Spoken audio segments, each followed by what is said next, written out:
Atenção, Palmeiras pode ser punido devido à cabeça de galinha. Isso foi crime. Vou trazer aqui um advogado falando sobre isso. Rapaziada, a gente tem péssima notícia pro Palmeiras, mas 2 de fora ainda essa semana. E a gente não pode esquecer o que o Felipe Melo falou do Vitor Roque. Carta na rede, muito mais que 90 minutos. Bora lá, meu irmão, vem comigo, vem?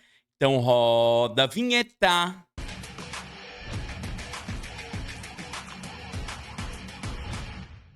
Dale, porcada. Como vocês estão, rapaziada? Eu tô muito bem e é com muita palestrinidade que a gente vem para mais um vídeo. Rapaziada, muito obrigado aqui pela sua presença, seu like. Se curtir pelo celular, vai aparecer o botão hypar.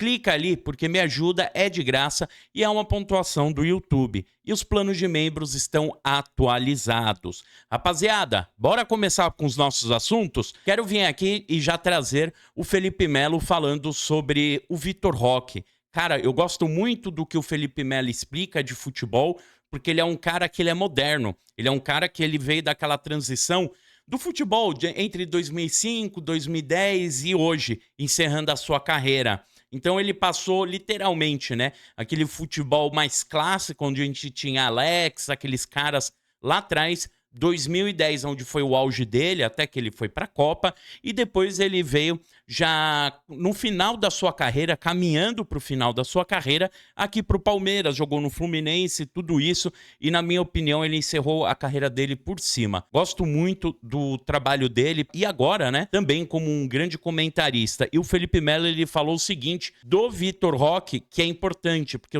eu vejo muito comentarista, muito jornalista criticando o Vitor Roque, o Mauro César, né, o de sempre, colocando 200 minutos, 250 minutos sem marcar gol e somando e contando, né? Não dá pra entender o porquê faz isso. Afinal, faz isso pra irritar o palmeirense. Aspas pro FM. Roubou a bola, criou oportunidades, foi decisivo, mesmo sem fazer gols. Uma peça muito importante. E eu não tenho dúvidas de que quando começar a fazer gols, vai deslanchar. Cara, muito da hora, muito legal. É isso mesmo que eu imagino do Vitor Roque. Apesar dos gols, né? Vitor Roque tá indo aí pra sua 5ª partida sem marcar gols, 2 anulados, né? Esse último foi um pecado, infelizmente. Mas é assim, rapaziada, é um cara que ele joga pro time. Sofreu os 2 pênaltis ali nas decisões do Campeonato Paulista contra o Corinthians e contra o São Paulo. O cara, ele é voluntarioso, o cara, ele corre pro time, ele se entrega no ataque. Para quem gosta um pouco de análise de futebol, eu acho que é interessante procurar isso. Você acha super rápido aqui no YouTube.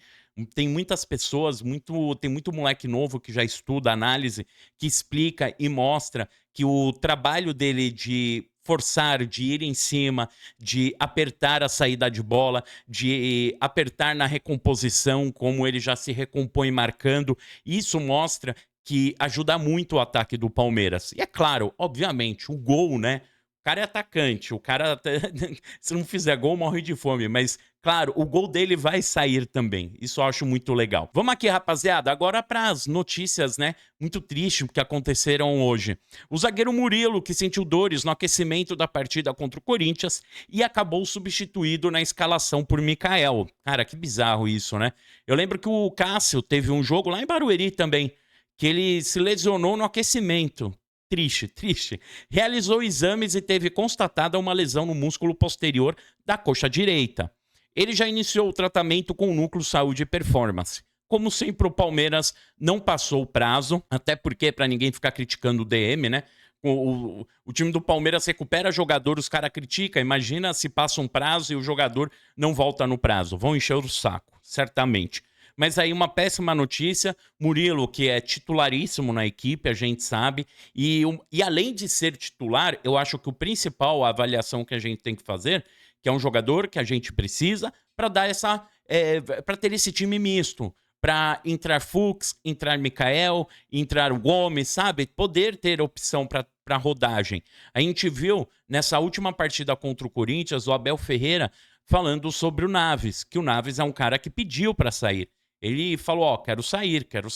Então dá a entender que muito, talvez, eu digo isso porque eu conheci algumas pessoas que trabalharam no Palmeiras, muito próximo de técnicos como Muricy e Felipão, e eles me falavam o seguinte: quando o cara começa a encher o saco, o técnico começa a torcer o nariz. O cara, ele tem que ser o Beckenbauer ali. Tem que ser, sabe, um baita zagueiro ali, o Antônio Carlos, o Clebão. O cara tem que ser ali um baita zagueiro para o técnico colocar ele, mesmo ele com esse pensamento. Então, caso ele jogue o normal da bola, que é o que eu imagino que o Naves joga, porque se ele for um baita zagueiro, eu acho que Vitor Reis não teria pego essa posição. E a gente viu que o Vitor Reis acabou pegando. Então, caso ao contrário disso, ele é um jogador comum e faz parte do jogo. Ele vai jogar dessa forma. Não tem jeito. Talvez se precisar muito, precisar demais, aí sim, realmente, ele possa entrar. Caso contrário, não. E a outra péssima notícia, que foi o Bruno Fux, que foi substituído no intervalo do jogo, que sentiu um desconforto muscular durante o clássico e foi substituído no intervalo. Mas o principal dessa informação é que ele não tem um problema muscular igual do Murilo. O trabalho que vai fazer com o Bruno Fux é totalmente diferente, é mais regenerativo. Então, provavelmente, na próxima partida contra o Internacional, o Fux ele deve ir para o jogo ou então estar ali no banco de reserva. E lembrando, também falando um pouco mais sobre o Naves, ele entrou em partidas decisivas, né? Jogou o ano passado, jogou bastante partidas. Eu acho que não é questão do que falam que o Abel não gosta dele, mas sim, realmente, pelo posicionamento do jogador. Agora eu quero trazer aqui um vídeo bem interessante de um advogado que eu sigo e eu gosto muito dele, que é o Raposo. Então, cara, nas redes sociais, sigam o Raposo aqui. E ele vai falar um pouco sobre a cabeça de porco, né? Cabeça de porco e cabeça de galinha.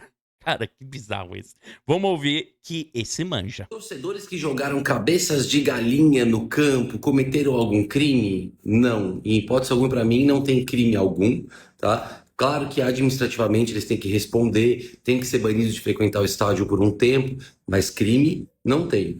Ah, você tá falando isso porque você é palmeirense, você quer passar pano. Não, eu tô falando isso porque eu tenho coerência. Coerência é o mínimo se você quiser postar algo nas redes sociais. Tá aqui o que eu falei quando foi o do Corinthians.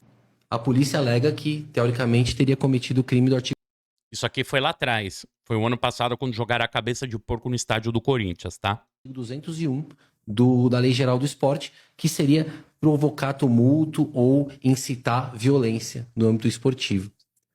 Eu, sinceramente, discordo. Eu acredito que não tem crime algum. Claro que, administrativamente, essa pessoa tem que ser punida, tem que ser banida de frequentar estádio por um bom tempo. O próprio Corinthians deve perder mando de campo por causa disso. Mas crime realmente é muito difícil. Se você jogar no Google, Jamil, vai estar lá que, teoricamente, pode ter praticado aquele crime de descarte que causa poluição ambiental. É um crime do artigo 54 da Lei de Crimes Ambientais. Eu também acho difícil. O que poderia eventualmente ser crime, na minha opinião, é se alguém arremessasse um objeto, no caso uma cabeça de porco, diretamente em um jogador e atingisse o jogador. Aí sim a gente poderia estar falando de um crime, ou de vias de fato, ou de injúria real. Os torcedores que jogaram cabeças de... Tá aí. Manja, né? Advogado, você é louco, inteligentíssimo. Tá aí, rapaziada. Bem legal, e eu quis trazer a opinião justamente de um palmeirense, né? Por isso que o debate é interessante.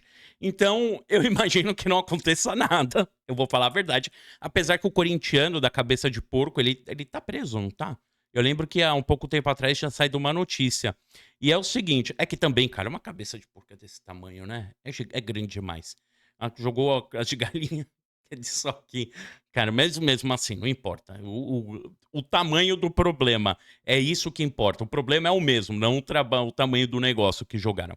Fechou, rapaziada? Sigam o Raposo nas redes sociais. Muito bom o trabalho dele. Baita advogado, se precisar, já sabe quem chamar também. Fiquem com Deus, um grande abraço e avante palestra!